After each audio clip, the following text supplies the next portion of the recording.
Good evening, and from Largo, Florida. I'm Scott, I'm Avram.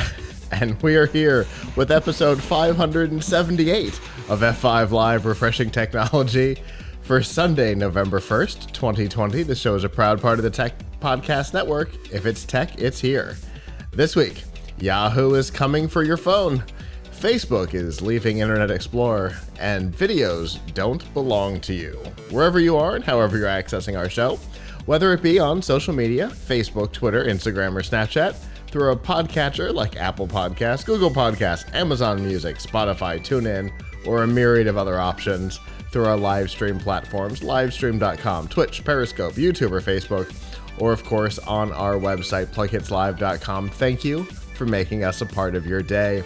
There are two ways that you can do that. The first is Sunday nights at 9 p.m. Eastern. You can go to f5live.tv/join us. There you can chat with us during the show and give your feedback on the topics as we talk about them.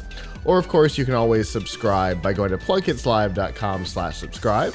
There you'll see all of our shows, including F5 Live and the Piltch Point, PLUGHITZ Live Presents, and a whole lot more. And of course, you can find all the ways for you to watch, listen, and follow along. Avram, I almost think that it wasn't episode 578 with my intro there. But that's okay. It's been a weird weekend. How has it been for you?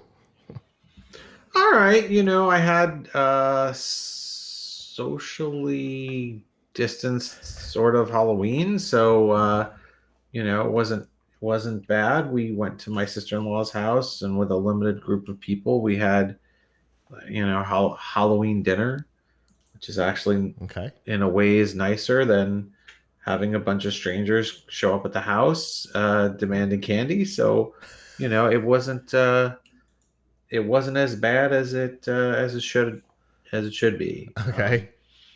It's it's all right. We've had a very busy week, busy week at my day job, Tom's Harbor, which we'll get into some of the stuff later. But there have been obviously some big announcements this week regarding AMD products and the impact that that's going to have on the PC gaming industry for the next while. So it's an exciting time.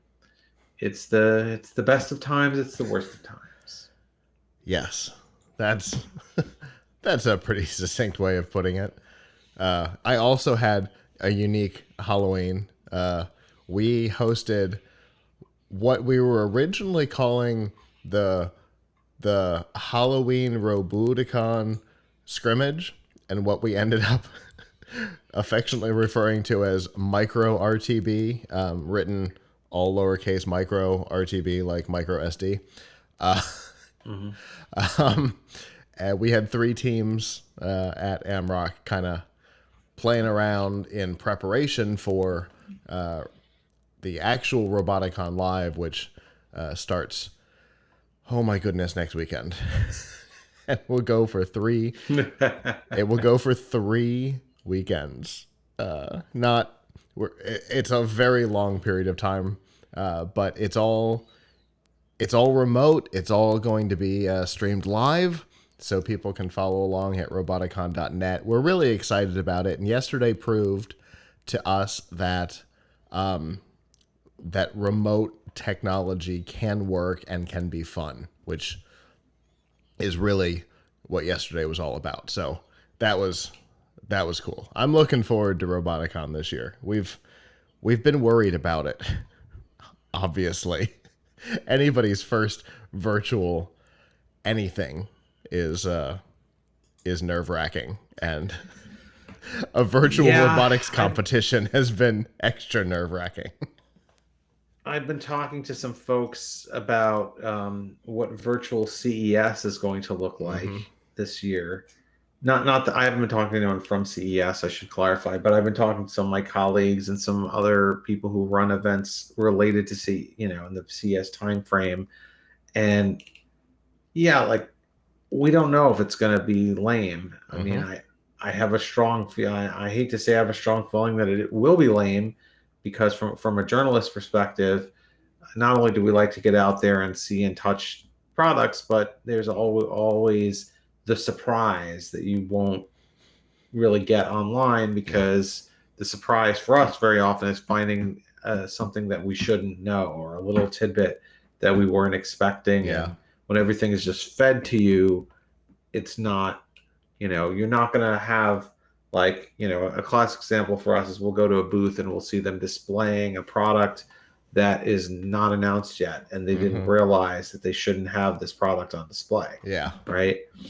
And then we'll take pictures and we'll put the story, yay, scoop, but that's the kind of or finding a product that you're ahead on, right? Everybody else is passing it by. For me, my best example has been Benji Lock. Everybody was passing it by. We covered it almost a year before he was on Shark Tank. And I mean, sometimes it takes, a little bit of guts to do the interview or write the story now in hopes that it'll pay off, which is what happened there, because after he was on Shark Tank, our video went through the roof. But right. Yeah, exactly. It's, and in CES where to find that stuff. You go to, what do you call it? Eureka Park, for example. You go downstairs at the Sands. That's the area. That's the area where there are all these small booths, and they probably weren't expecting us and we weren't expecting them or whatever, but we find companies down there and we learn things. So, I think depending on what the show is, what the event is, doing it online can be okay. But trade shows, they'll never be the same. For sure. Yeah, totally agree. And on that topic, if any of our listeners or viewers have ideas on what we can do to make the experience more interesting for you as our viewers, listeners, and readers, please let us know on social media. Contact us. Let us know your ideas, because like Avram said, we're all trying to figure out what CES 2021 is going to look like for us. And so obviously we do it for our listeners, viewers, and readers. So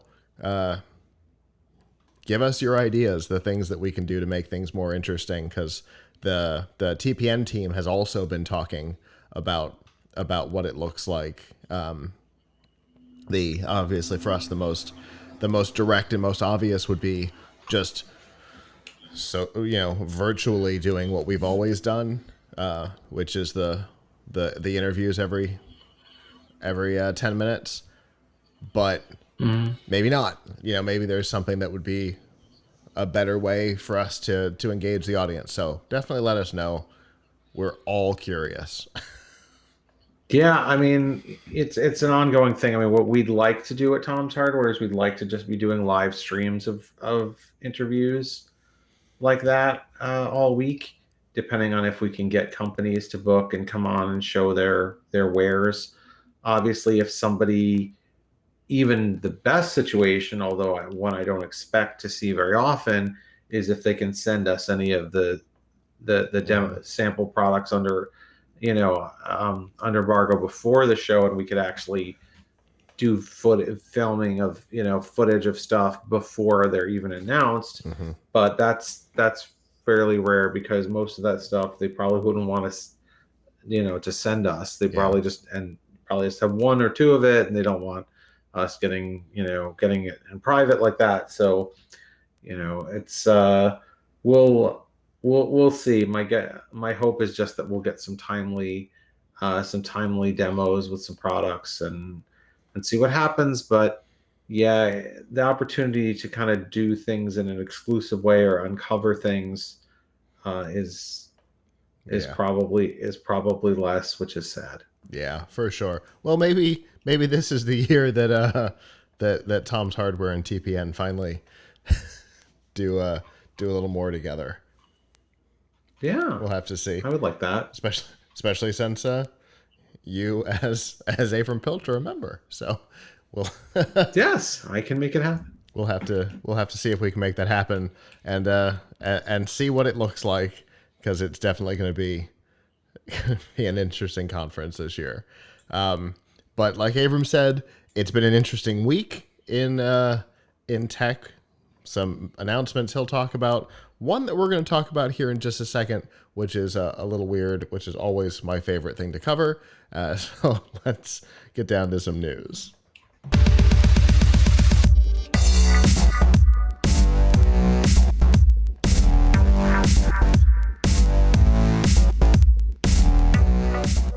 This week's Nifty Gifties and F5 Live is proudly powered by the Microsoft Store. Whether you're looking for a new laptop, a tablet, an Xbox, games, or a whole lot more, you can get them at the Microsoft Store. And remember that current students, faculty, parents, and active military can save up to 10% on almost everything. And you can find out about all of that by going to f5live.tv/Microsoft.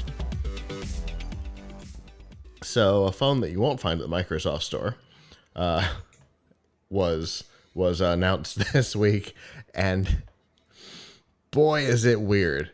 Verizon purchased Yahoo out of bankruptcy, out of panic, added them to what I have affectionately been referring to as their nostalgia division, which also includes AOL. And this week, they are leaning hard into that nostalgia. In early 2020, Verizon Wireless launched an MVNO, a mobile virtual network operator, as a prepaid service called Yahoo Mobile. And this week, they have announced the Yahoo phone, which is a very purple ZTE Blade A3. It is very purple. And on top of it, on top of having a very purple body, when you turn it on, it is filled with a home screen of very purple Yahoo apps. Honest to God, most of which I didn't know existed. I did not know that there was a Yahoo weather app at all. But this phone will come packed with every Yahoo app you didn't know existed so that you can, I don't know, time travel to the mid-90s? I don't know 100% what their play here is. I mean, yes, the phone is $50, but it's also a $50 phone. It's got 2 gigs of RAM, 32 gigs of storage, and a 720 screen. It is a $50 phone. I just want to point out, though, that it's not that crazy to spend this little on a phone, because I'm Googling this, and Verizon has a ZTE Blade Vantage 2, which I guess is a very similar phone, also ZTE, on sale at Walmart for $40. Mm-hmm. So what service was that? Heard of. It's a Verizon phone, but I think it's without any. Just an outright. I don't think you need a contract. It's a prepaid phone. Oh, okay. So you can get, remember the days when we thought $100 tablet was cheap? Yeah. I guess it still is, but you can get a cheap phone. Mm-hmm. But oftentimes, as we talked about just a couple of weeks ago, oftentimes those phones come with a lot of software pre-installed that can't be uninstalled, which is what we're assuming is the case here. Honestly, I am considering going to a Verizon store and purchasing one of these, partially for the ridiculousness of the purple body, and partially because I feel like I need to get my hands on one of these. How long do you have to fake having an account with them? It's a fair question. And I don't know. I mean, it's a prepaid service. So, I mean, maximum 1 month. Right? Yeah. I mean, it seems, I'm sure it's not a very good phone, except that it's purple, which is cool. I mean, if Prince were still alive, this would definitely be the phone he'd want, right? Yeah. I mean, and in fact, considering that it's Yahoo, he could party like it's 1999. Sorry. I was hoping a 90s reference was going to make its way into that. I mean, this Yahoo, yeah, Yahoo is kind of like a vestigial organ on the body of the internet right now. Um, it, I mean, I'll never forget, and this tells the audience just how long I've been in the workforce, that one of my first big jobs, really my biggest first, not my first job, but first job where I really stayed a long time, was when I went to work for About.com, where I worked for 9 years. And when I started there, it was called the Mining Company or the Mining Co. And we saw our number one competitor as Yahoo, because the Mining Co.'s job was to create directories of web directories. Mm-hmm. And I distinctly remember our CEO saying something like, we need web directories because artificial intelligence isn't going to be good enough to give people search results just from people typing in search for years. Well, you see how that went. Actually, you said something like for decades, right? Presaging, of course, the coming of Google, but even, Lycos and Alta Vista were pretty good. So anyway, yeah, we saw like that is when Yahoo was at its heyday, Mm-hmm. when it was a web directory, and then all these things were built on top of it, like, the media structure, Yahoo News and Finance, Mm-hmm. and then all these other tools, like many of which have gone away now, that were quite good. Like, I think does Yahoo Messenger still exist? No. Right, Yahoo. so there was Yahoo Messenger. Yeah, Yahoo Messenger Yahoo went away Mail. a long time ago. Yahoo Groups is officially dead. Yeah, Yahoo. I remember Yahoo Groups dying a few years ago.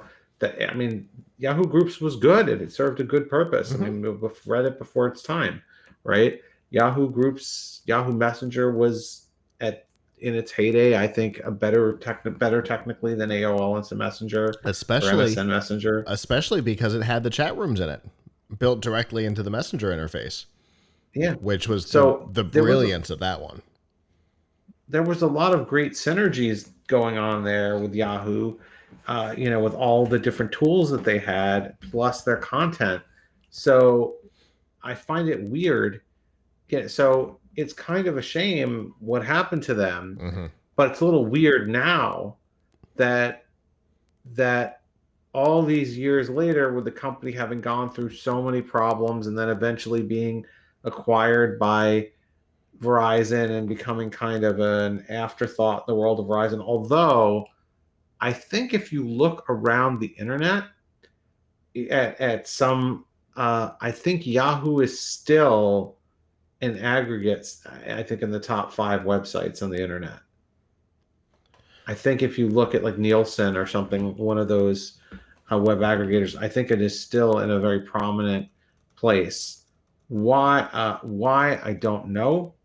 I do know there's a lot of distribution deals that still get Yahoo search onto things. Like my mother keeps calling me to complain that her web browser keeps getting changed to Yahoo search against her will. Like it's happened twice now. By the way, who powers Yahoo search? Because it's not Yahoo, right? Is it Bing? It was for a while, but I don't know that it is anymore. I don't think they make their own search technology. Yeah, Yahoo, by the way, is on the Alexa index is number 12. Okay, so it's 12 now, but that's just one of the indexes. Well, that's still pretty good considering. Now, I mean, a lot of people end up on Yahoo by going to their news, which I know people who write for Yahoo and they do a fantastic job. And they might end up on Yahoo because of also Yahoo has a lot of feeds, a lot of like news feeds from Reuters or AP or things like that. So they're number 6 in the U.S. There were seven brands in that top 12 that were non-English. So I figured I'd go look at the U.S. They're number 6 in the U.S. So So Yeah, so isn't that kind of amazing? Because when is the last time you said, "Hey, I want to go to Yahoo"? uh, when Verizon bought them Yeah. and the logo So changed. I mean I mean people know the brand, that's for sure. Yeah, On the other hand, but I how don't many think people know the brand in a positive way? I think today, so many people, when they think of the Yahoo brand, they think of the the three major data breaches, the ousting of Marissa Mayer, who was the only person in the company who actually cared, and then the sale to Verizon. But that's yeah, I mean all people think about. yeah, I mean it's amazing. I mean, I guess if this I mean, you know what? If this brings back Yahoo and they start hiring a lot more people and it, becomes more of a thing, I mean, I guess that would be good because I mean, at times in its history, Yahoo has done important things, but it is very belated now to be using the brand for that. Yeah, I and wonder whom they think this is going to appeal to by using the Yahoo brand. Well, they got our attention, didn't they? they There's certainly that. did. They certainly did. And in a way that they didn't when they launched the service, right? Because we didn't talk about Yahoo Mobile launching earlier this year, but we are talking about a very cheap, very purple phone. Yeah, well, there you go. Just by making it purple, and I mean, it looks nice to It me. I mean, does. I wouldn't get it just for other reasons, but it looks nice. I, it seems almost too silly not to for me. I I may just have to do it and use it as a development phone. Yeah, I mean, it looks cool. I mean, remember, it's just a ZTE phone with purple coloring. Yeah, which Once you put a case around it, they call grape jelly, by the way, the color. that's nice. You know what they should do? Here's my free advice for Yahoo. They should go out and they should find Yahoo Serious, the actor who made Young Einstein, and they should get him to advertise this phone. If you know if Rick Moranis can go and advertise Mint Mobile, That's what I was they just can thinking. find they can find Yahoo Serious in, although granted he's probably really angry at Yahoo for having taken his Yahoo Thunder. But what else is he doing with himself? Probably not much. So they should find him. They should find him and get him to do a commercial with this purple phone. That definitely would be interesting. Well, I don't know what this is going to do for Verizon, either Yahoo Mobile or the Yahoo phone, but this market is not one that Verizon has really catered to since they shut down I think is what it was called, years ago.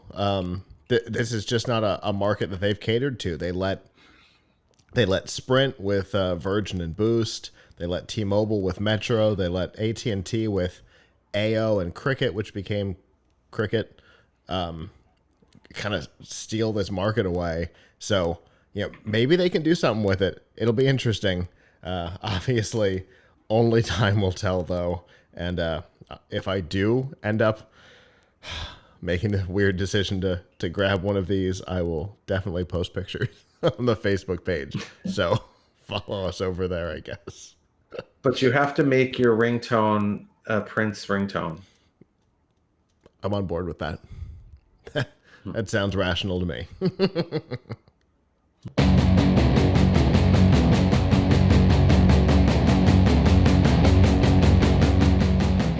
This week's Piltch Point with Avram Piltch is proudly powered by PureVPN. The best way to protect your privacy online is with PureVPN. You can hide your online activities, say goodbye to regional restrictions, and improve your streaming quality. Plus, it's available for almost all your devices, and you can get a special price and a 31-day money-back guarantee, all by going to piltchpoint.live/purevpn. So we talked about it earlier, Avram. Lots of announcements this week. Some of them not as weird as the one we just talked about, right? Yes. So this is a really big month coming up in the world of video cards and CPUs. AMD this week took the wraps off, made announcements about its new line of Radeon graphics cards. The Radeon 6800, 6800 XT, and 6900 XT. These are the first AMD graphics cards that are actually going to, or by, I should say, this is by AMD's numbers. So obviously we're expecting at some point to get them and to test them. So don't just go by what AMD says, of course, but by what they say, these cards should be competitive with, if not beating, the equivalent new NVIDIA cards. So the 6800 XT should be equivalent to, if not beating, the new NVIDIA RTX 3080. And the 6900 XT should be equivalent to, if not beating, the RTX 3090. And the 5800 should be, the 6800 should be equivalent to, if not beating, the RTX 3070, which also just came out this week. So those are all due out later in November. And also before then, we expect the new AMD CPUs to come out, the new Ryzen chips. They will be the Ryzen 5000 series, and they will go from the 299 Ryzen 5 model to I think it's 750 Ryzen 9 model. And these new CPUs are supposed to be actually overtake Intel for gaming performance. Previously, Intel had the advantage when it came to CPU performance for gaming. And according to AMD, they now have higher clock speeds. They have more instructions per clock. They're on a 7 nanometer process, which means there's less space between the transistors. They can pack more transistors in a smaller space. So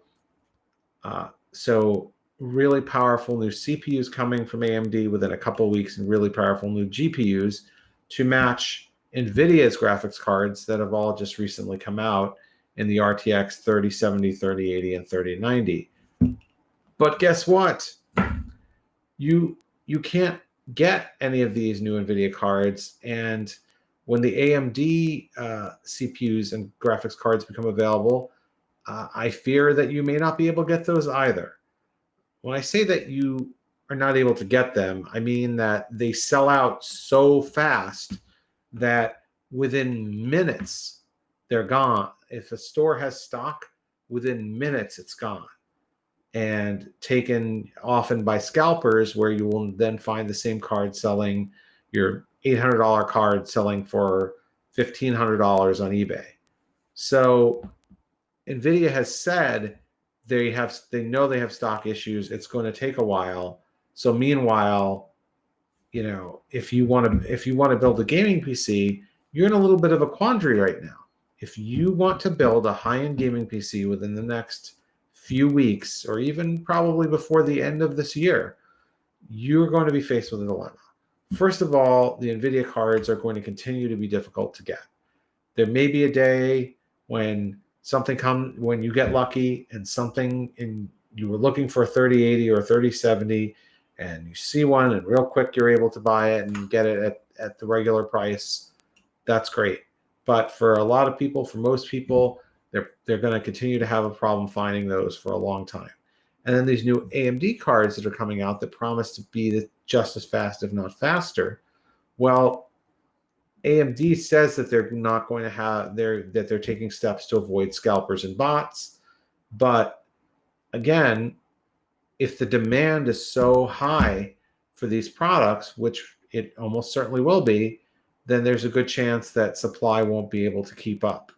And that may apply to the CPUs also. So if you want to build a premium gaming PC, this is a terrible time to build a gaming PC. Now, if you want to build a gaming PC that costs, let's say, less than $1,200, you don't want to spend more than about $300 on your video card and more than about $300 on your CPU. Now is a fine time, because the low end to really low mid cards aren't being replaced. So they're in plentiful stock. You can get them. They're not going to really get any cheaper than they are now. So without buyer's remorse, you can get something like a GTX 1660 card or an AMD Radeon RX 5700 card. But I would really advise against trying to buy the old NVIDIA cards that are now being replaced, because their prices are through the roof and for no good reason. So, for example, the 3080, which is the card everybody wants, is the replacement for the 2080. NVIDIA is not really making the 2080 anymore. So if you see one for sale, it may be $1,000. Well, why would you want to pay $1,000 for the card that's outdated, that's being replaced by an $800 card, right? So the prices for the 2060, 2070, and 2080 cards are really way above where they should be. I mean, you may find a 2060 for under $400, and if you really, and it wouldn't be the worst thing to have happen to you, right? To spend, say, less than $400 on that, RTX 2060 or 2060 Super card. But above that level, the older cards are way overpriced, and unfortunately, the newer cards are either hard to get or you have to get them through a scalper. So this is a really difficult situation that we're in. Obviously, if you want to build a PC with lower end parts, it's fine. If you want to use an Intel CPU, it's okay for the CPU. You still have the graphics card problems because Intel's not coming out with a new CPU until sometime in Q1. But if you want to buy an AMD CPU, any AMD CPU that's, say, $300 or more, you certainly want to wait and see how these new ones affect the market. So it's a trying time. Now, another possibility for everyone is not to build a PC and to buy a pre-built one. And you may be able to get one of these hard-to-get graphics cards that way. Just a couple of weeks ago, Tom's Hardware, we covered the fact that Alienware was selling a whole bunch of PCs with RTX 3080 in them, and they were shipping within 2 weeks. Now, they were very expensive, but they were shipping, and you could pre-build a PC with one. Granted, the entry level model was like $1,900 for something with like a hard drive and 8 gigs of RAM. Oof. So, you had to configure it up to get it to be a worthwhile computer. Like having a 3080 card, but having a hard drive, and I think it was like a hard drive, a Core i5, and 8 gigs of RAM or something. Not exactly desirable. So by the time you upgraded it to a reasonable CPU and 16 gigs of RAM at least, and at least a 1 terabyte SSD, then you were talking about $2,600 or $2,800 to get the system with the $800 graphics card inside. But that's one way that you could get one of these new RTX cards. So it is the best of times and it is the worst of times when it comes to building a gaming PC. The best because we've got all this great new stuff coming out that gives unprecedented levels of performance. Or maybe they're precedented, but not at these prices. So like the RTX 3070, which is a $499 graphics card, if you can get it, gives the same level of performance as NVIDIA's old 2080 Ti card that cost, I think, $1,200 when it came out a couple of years ago. So, you're getting the level of performance that you would have previously paid well over $1,000 for, now getting it for $500 when and if you can get it. And of course, you can legit do serious 4K gaming with ray tracing with a 3080 card that's $799, and presumably with a 6800 XT, Radeon 6800 XT, it will be the same thing. But we will have to see. Meanwhile, something else to keep an eye on is, for the first time that we've ever seen, there seems to be AMD is promising a synergy between its CPUs and its GPUs so that they will actually work better together than they would if you used the GPUs with an Intel chip. So, which is something that we haven't seen before. So they have a capability to have fast access to each other's RAM.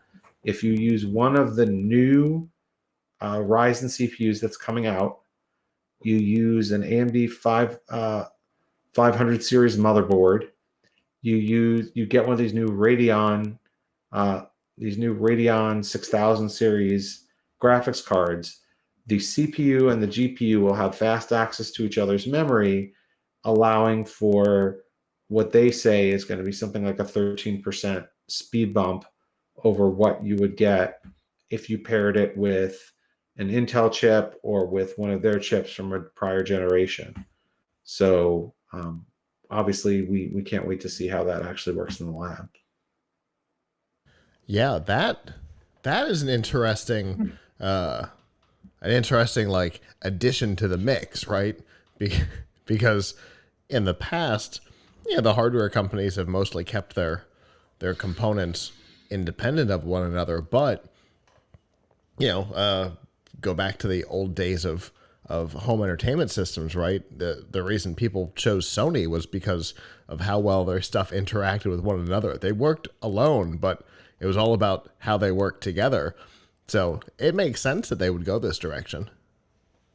Yeah, I mean, AMD is the only company that could, because NVIDIA doesn't make CPUs. Well, they don't make CPUs for PCs anyway. And Intel, well, they're just dipping, after so many years, dipping a toe in the water of discrete graphics. But so maybe someday they'll be at a place where they'll have competitive discrete graphics and they can tell a better together story about Intel graphics with Intel CPUs. But right now, AMD is the only one who can do this. Now, there's an interesting question, which is, how are they doing it? Is it something that is really inherent to the technology, or is it just something that they're unlocking in the BIOS that they could do through other means if they wanted to? That they could make available to Intel, but they're just choosing not to. Or we don't know. We don't know enough yet about the shared memory technology, but it sounds very promising, and it is, a big story for AMD. And of course, if AMD overtakes Intel on gaming performance, which has been one area where Intel has still been just a little bit better, still in most cases I would have recommended people buy an AMD processor in the past, because you're getting more threads for the money, where you're usually getting better multitasking performance for the money.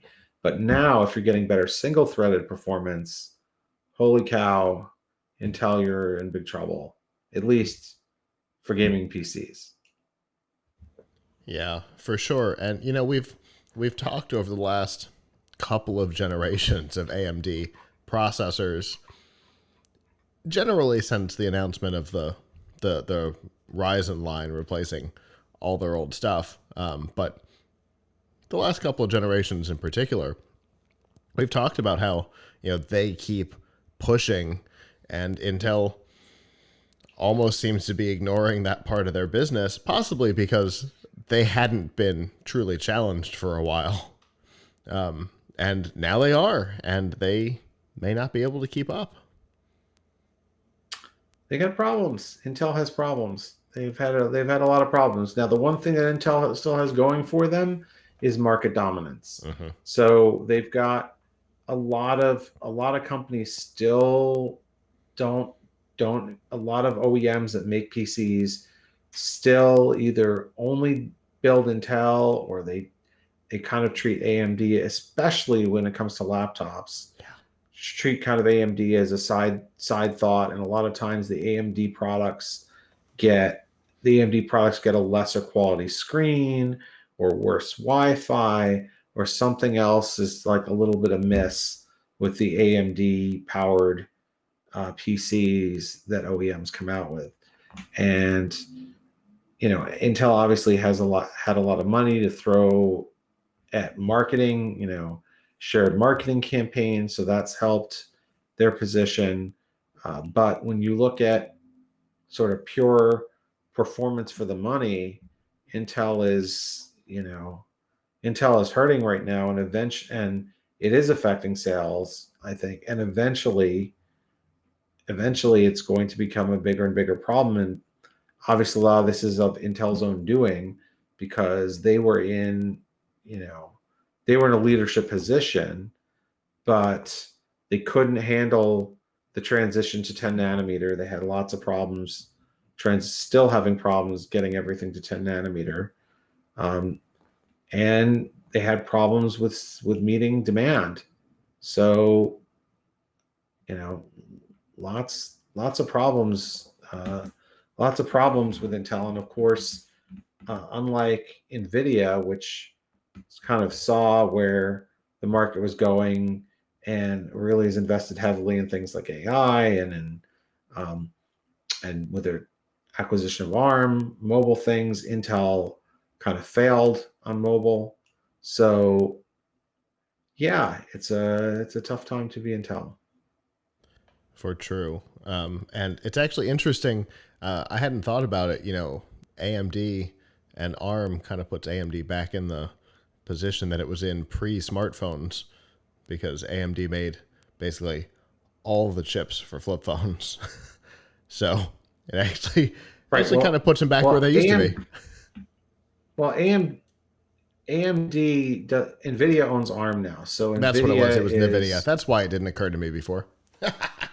Yes. NVIDIA had tried to be in phones, by the way, Mm-hmm. a little bit, because a few years ago they had the Tegra chips, and they were trying to get phone makers to adopt Tegra, and I think we saw like 1 or 2 Tegra phones, and it just never caught on. But now obviously the ARM IP is in everything, in every phone, so that puts NVIDIA in a really, really strong position. But AMD, at least they're leveraging their expertise in GPU and CPU to kind of bring you the best of both together.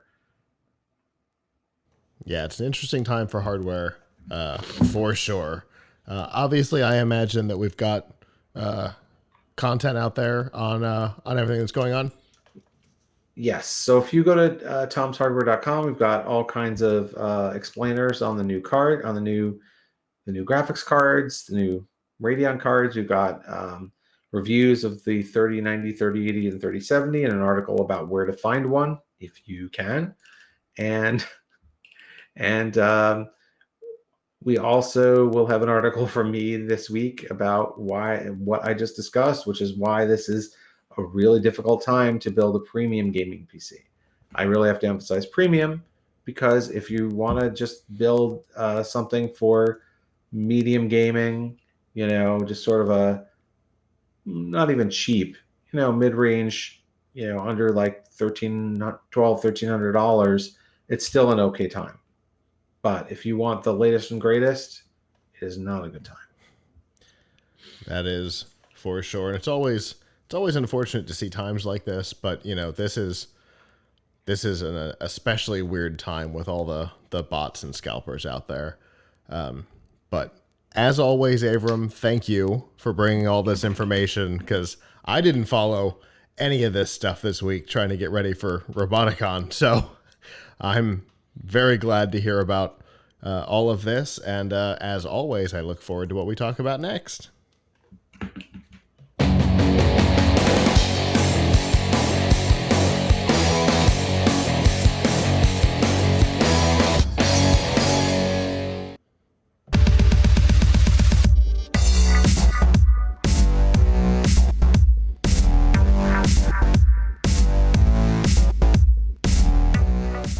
This week's Extra Life on F5 Live is proudly powered by Razer. Get all the accessories you need to up your game on your PC, console, or mobile device from Razer. Whether you're looking for a gaming mouse and keyboard like we use here in the studio, a webcam and light for your Twitch stream, or an entire gaming setup like the Razer Blade 15, you can find it all by going to f5live.tv/Razer.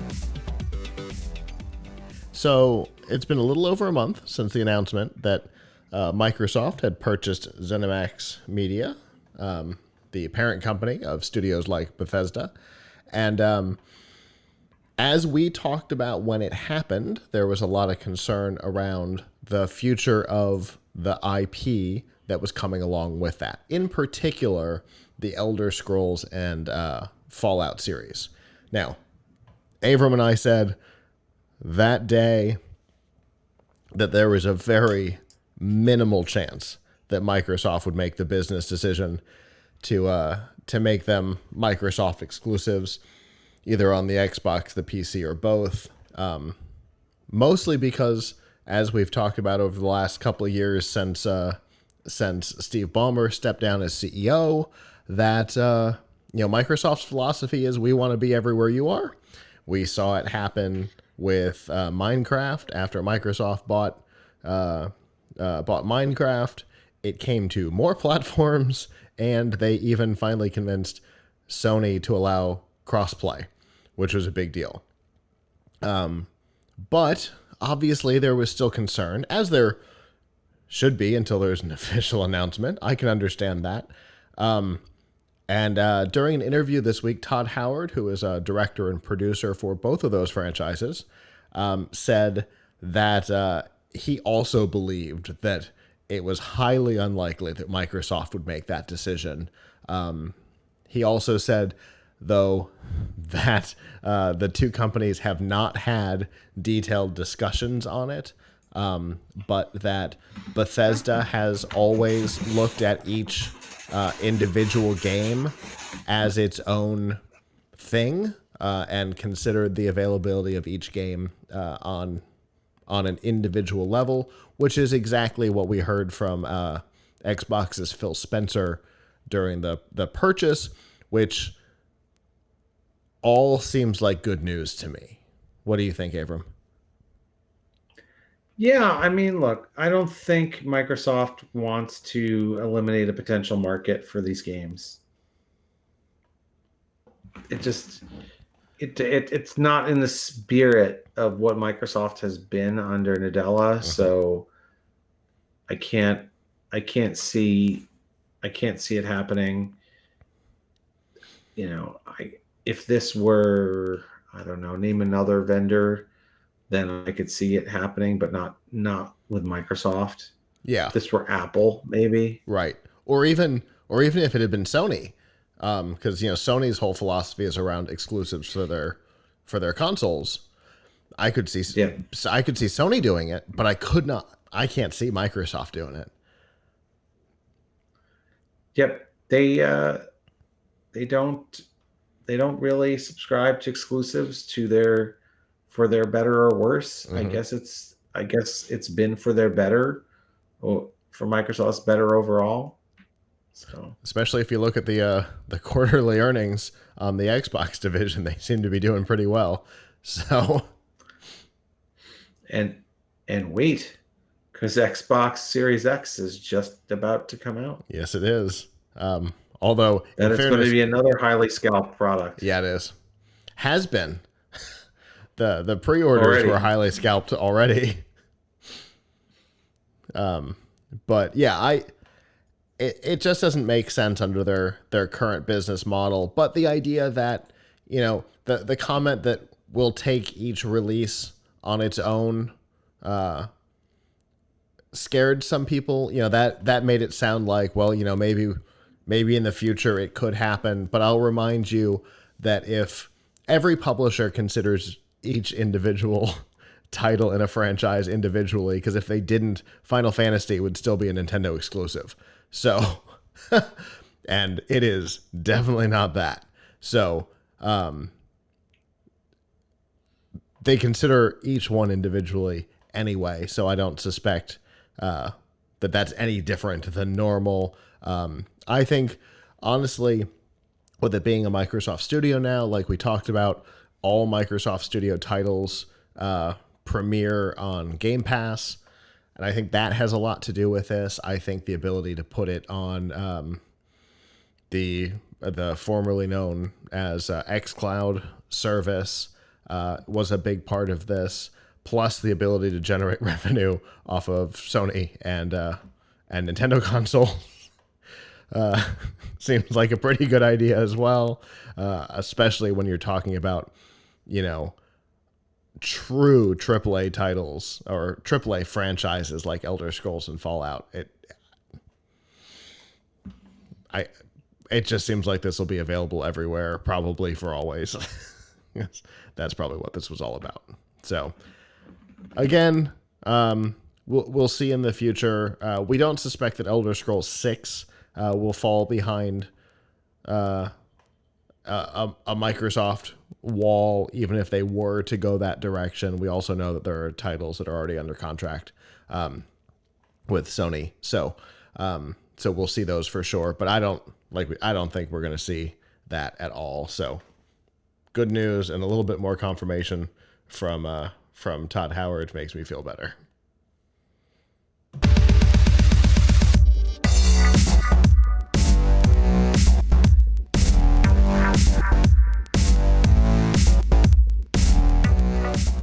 This week's news from the tubes and F5 Live is proudly powered by RiffTrax. Make fun of movies.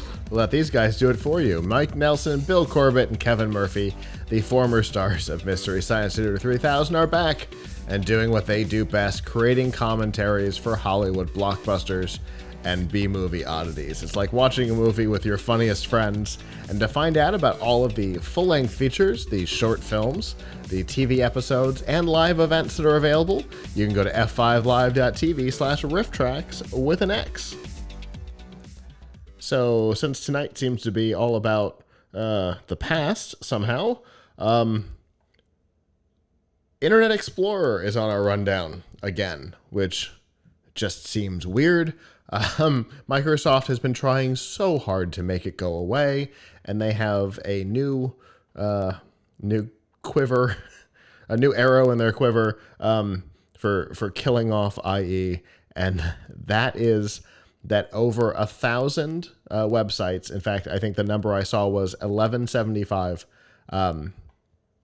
If you try to access them from Internet Explorer and Edge is on your computer, it will automatically switch over to Edge and put up a dialogue, which we have on the website, explaining to you what's gone on, why it has changed, and why you should as well. There are lots of reasons why you should, security being the number one. But one of the reasons why there's still somehow 5% of the internet using Internet Explorer, despite the fact that 2013 was the last release, is because there are a lot of old, like, company internal corporate web apps that were designed for the Trident rendering engine, which is what powers IE, versus the Edge rendering engine or the Chromium rendering engine, which it's now using. And so because of that, corporations have been a little afraid to make the switch. And so Microsoft also has the Trident rendering engine inside of the new Edge, the Chromium powered Edge, which corporations can turn on so that when one of their web applications don't work, they can rerun it as in Trident instead of in Edge, or in Chromium, which I think is a great idea.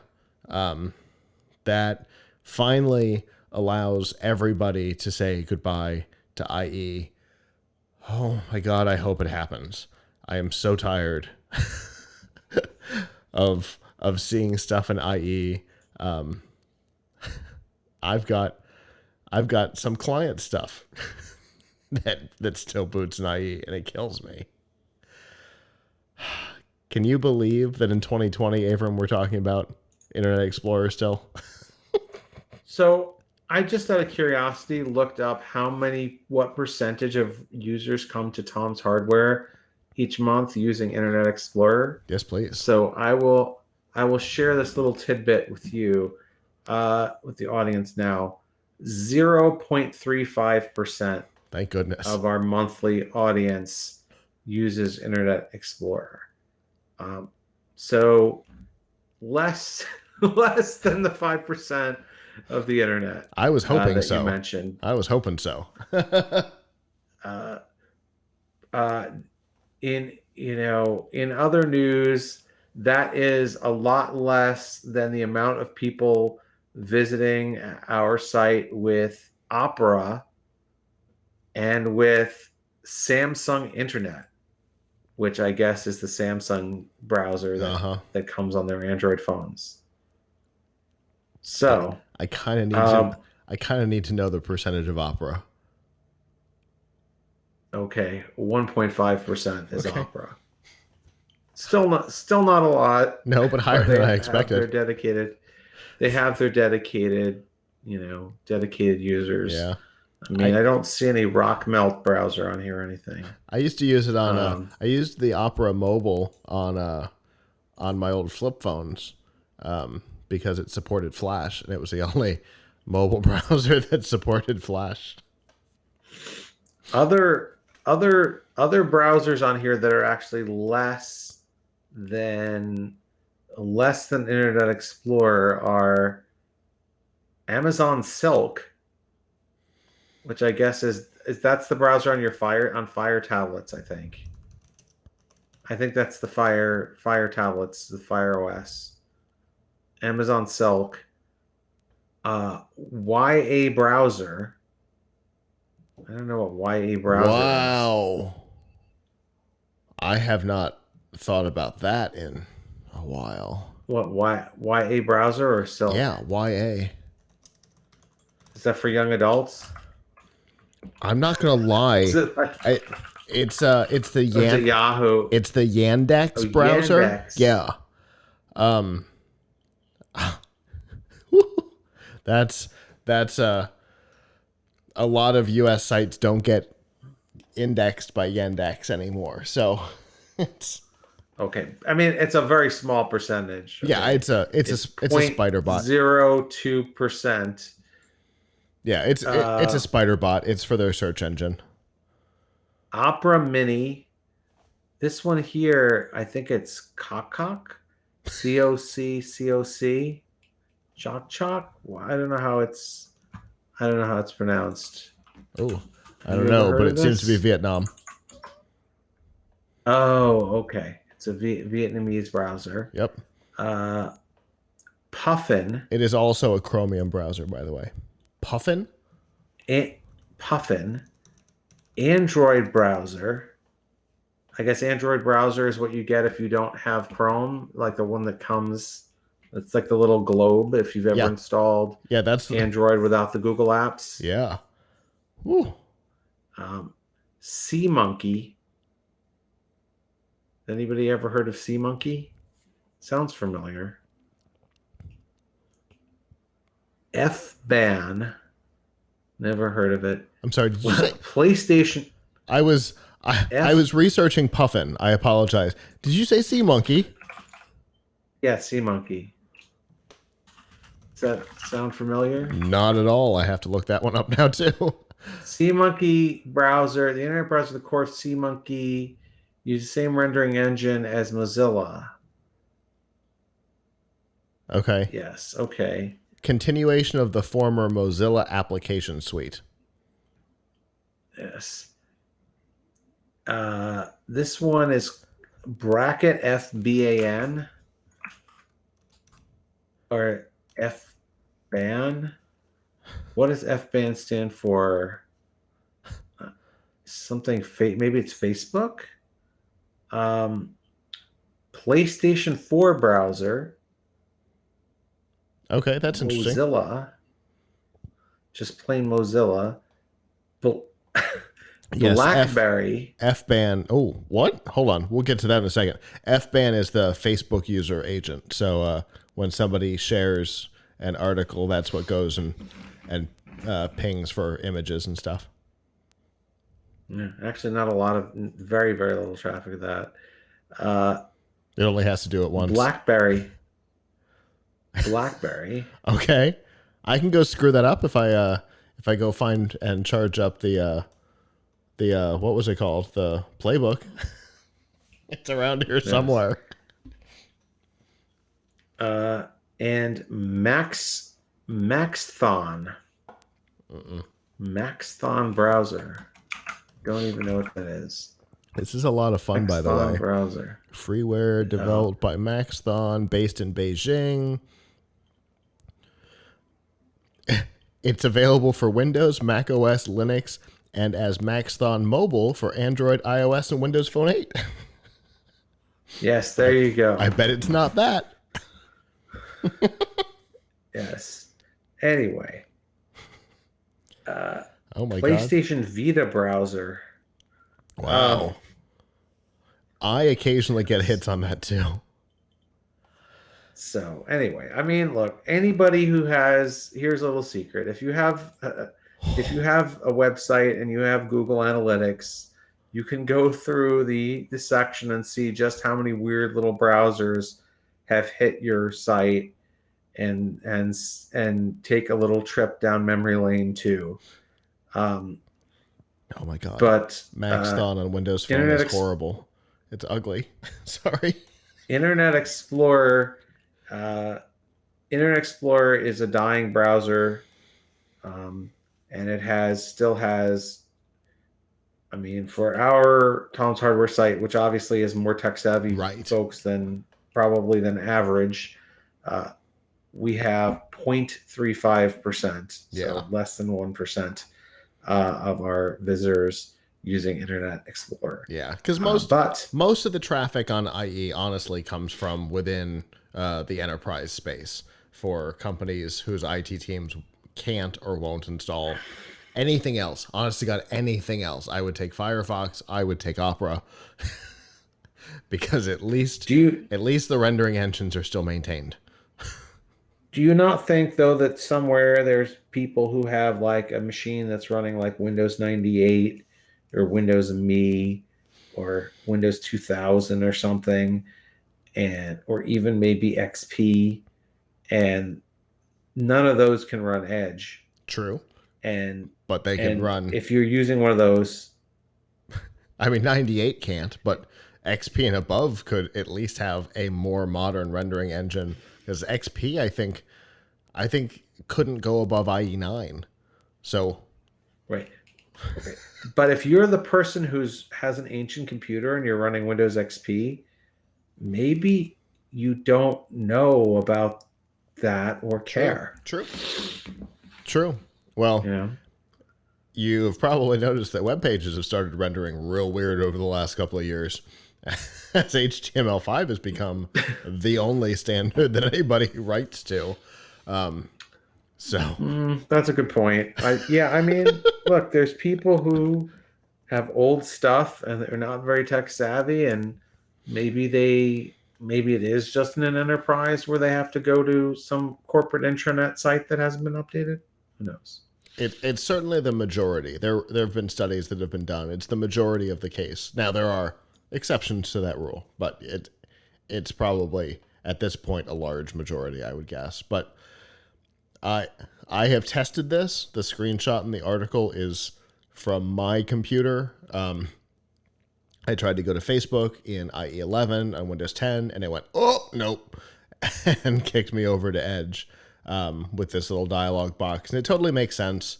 Microsoft doesn't want to be splitting their time. They don't want you to be using a thing who's got security stuff that's not entirely supported at this point because it's 7 years old. So it's time to switch if you can to, honestly, anything else. I'm a fan of Edge. I'm also a fan of Chrome. But anything that will install, please switch for your own protection. Let's see. Windows Vista, according to Stat Counter, which only goes back as far as Windows Vista, 0.4% of computers are still running Vista. 0.4? Yes. Oof. 0.4% are still running Vista. 4.1% are still running Windows 8.1. Interesting. That's okay. That's a smaller number. Windows 7 is 18.5%. So there we go.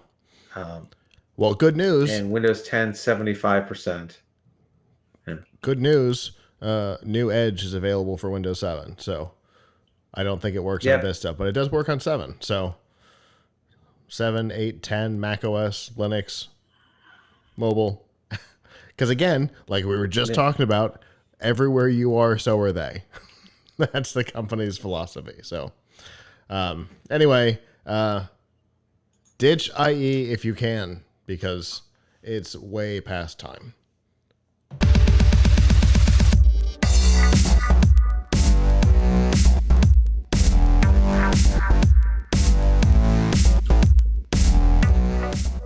This week's DRM Not Included on F5 Live is proudly powered by Amazon Prime. In addition to your free shipping, you also get a lot of other stuff like free music with Amazon Prime Music, free TV, movies, and documentaries with Amazon Prime Video, free games, and a free subscription with Amazon Prime Gaming, and a whole lot more. And we've got quick links to these features, some links to some other features, a free 30-day trial, and the ability to send it as a gift. And we've made all of that easy. All you have to do is go to f5live.tv/prime.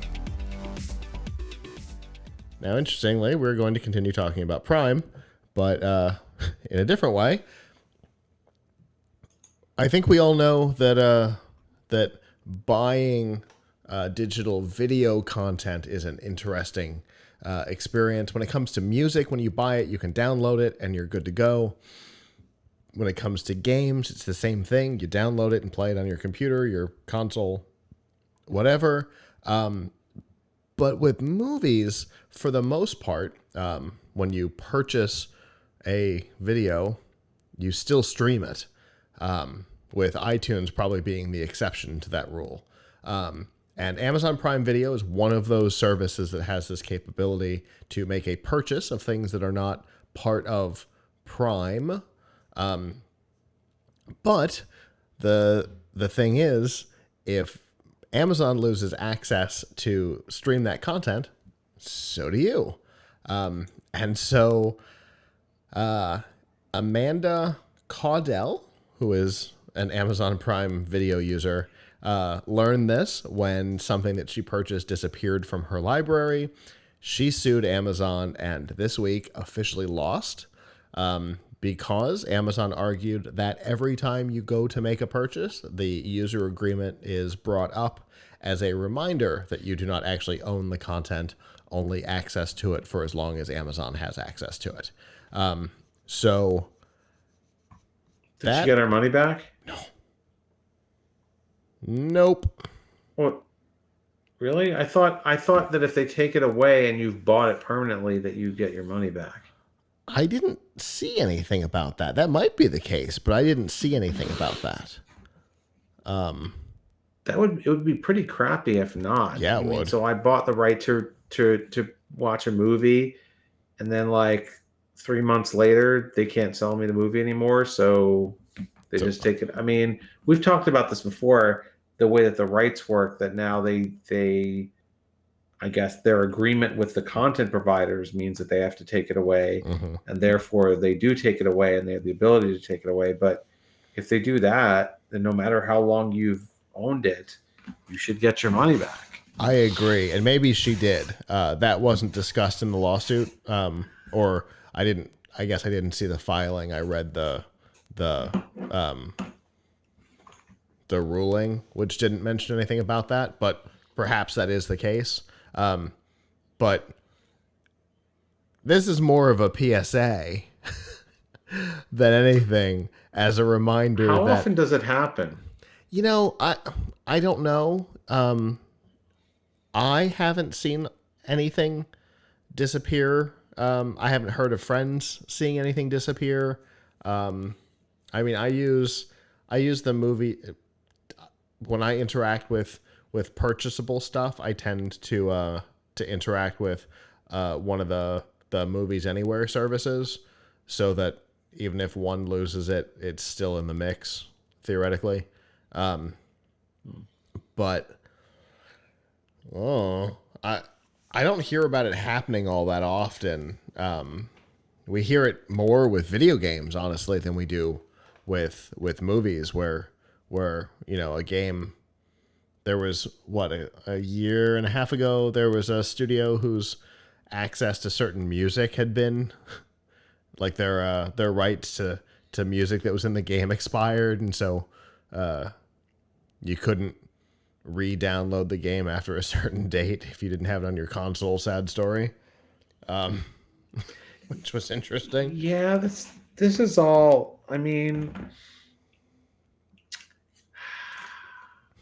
life is so short that even your media is not permanent. But Indeed. But when you think about it, I think it's because those of us who grew up with physical media, which is probably still even most young adults, but at a certain point, people are just going to stop expecting that this is just going to become commonplace. Unfortunately, now anybody who's gotten into a mobile or a social game knows this. Yeah, we were so put off by EA shutting down Playfish that we dedicated a whole show to it years ago. My wife's life will never be the same because the game that she loved so much, City of Heroes, which was an MMO, got shut down.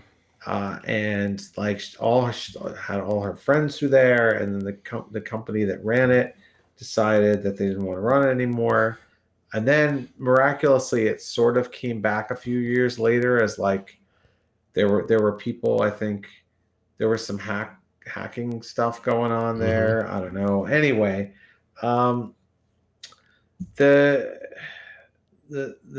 thing is, you can't win with this stuff. I mean, hopefully Amazon is a big enough fish in the content game that most of the time the content you buy from them will stay.